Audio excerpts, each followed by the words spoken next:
Désolé guys, si c'est la première fois que tu passes par ici, bienvenue sur ma chaîne. Moi c'est Jennifer, autrice, amatrice d'origine camerounaise et ma mission ici est de décomplexifier l'écriture. Ouais.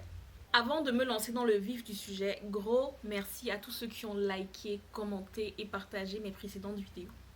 Vous êtes la raison pour laquelle je continue et je persiste à créer du contenu sur YouTube. Et si toi aussi tu veux soutenir la chaîne et m'encourager à partager toujours plus de pépites sur l'écriture, like dès maintenant. Like d'entrée de jeu. Like tout de suite. S'il te plaît, c'est maintenant que ça se passe. Like la vidéo maintenant pendant que tu es chaud, ça prend 2 secondes, c'est très rapide, c'est gratuit et ça change tout. Maintenant que tu as liké, j'espère que tu es prête à être un écrivain nomade. Parce qu'aujourd'hui, on va parler de sites et d'applications pour écrire partout, tout le temps. On commence tout de suite avec une application simple, rapide et gratuite. Je sais que vous aimez le genre. Je la considère comme le tonton de tous les écrivains amateurs. Si tu écris des histoires en série, des fanfictions ou même ton futur best-seller, c'est l'application qu'il te faut. Je parle bien sûr de Wattpad. Et entre le site et l'application mobile, tu peux écrire partout.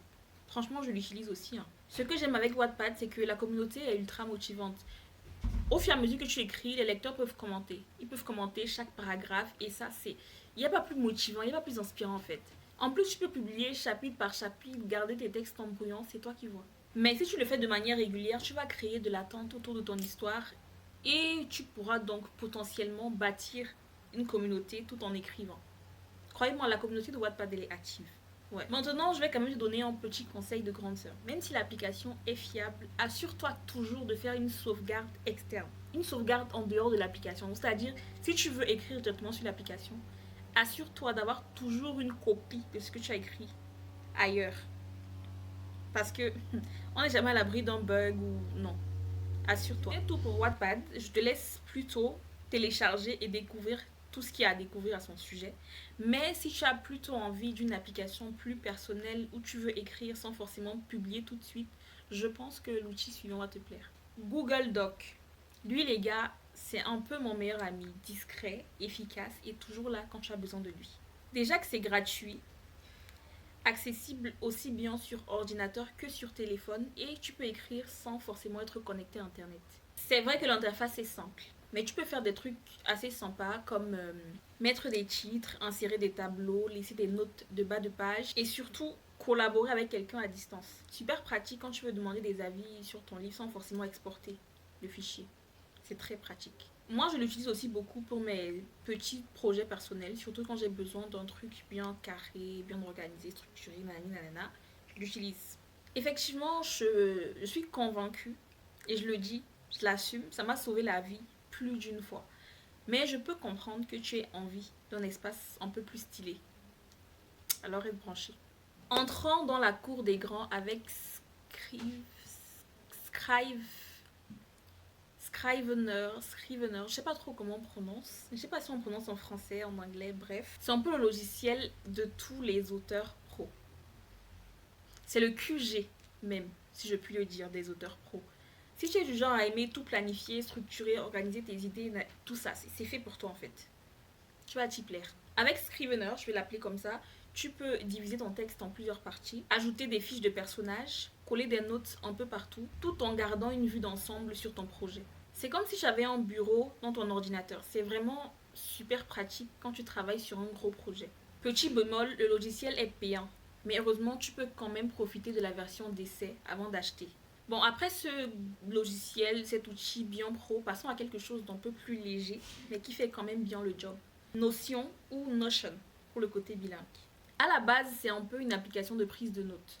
Mais bon, ça peut être une vraie boîte à outils pour les auteurs. Tu peux y créer des listes, des tableaux, des calendriers et même organiser ton histoire du début à la fin comme si tu étais le chef de ton propre studio d'édition. C'est parfait pour planifier tes chapitres, suivre l'évolution des personnages et noter des intrigues secondaires. Et le meilleur dans tout ça, c'est que c'est gratuit. Je te conseille d'aller piocher sur les templates disponibles sur le net. Il y en a pas mal qui sont bien, tu as juste à les copier, puis tu les adaptes à ton projet. Je pense quand même que si tu aimes planifier un petit peu ou que tu as envie de t'y mettre sérieusement, Notion peut être un bon petit coup de cœur. Maintenant que c'est dit, je vous propose de terminer avec une application que tu peux ouvrir en 2 secondes, juste quand tu as une petite idée qui te traverse la tête. Si tu es du genre à avoir des idées dans le taxi, en plein marché ou même quand tu attends tes beignets haricots, c'est fait pour toi. Jotterpad, c'est clairement pour toi. C'est une application spécialement conçue, cette fois, pour les écrivains. C'est léger, c'est facile à prendre en main et tu peux aussi l'utiliser hors ligne, donc hors réseau, donc hors connexion internet. Voilà, c'est pratique.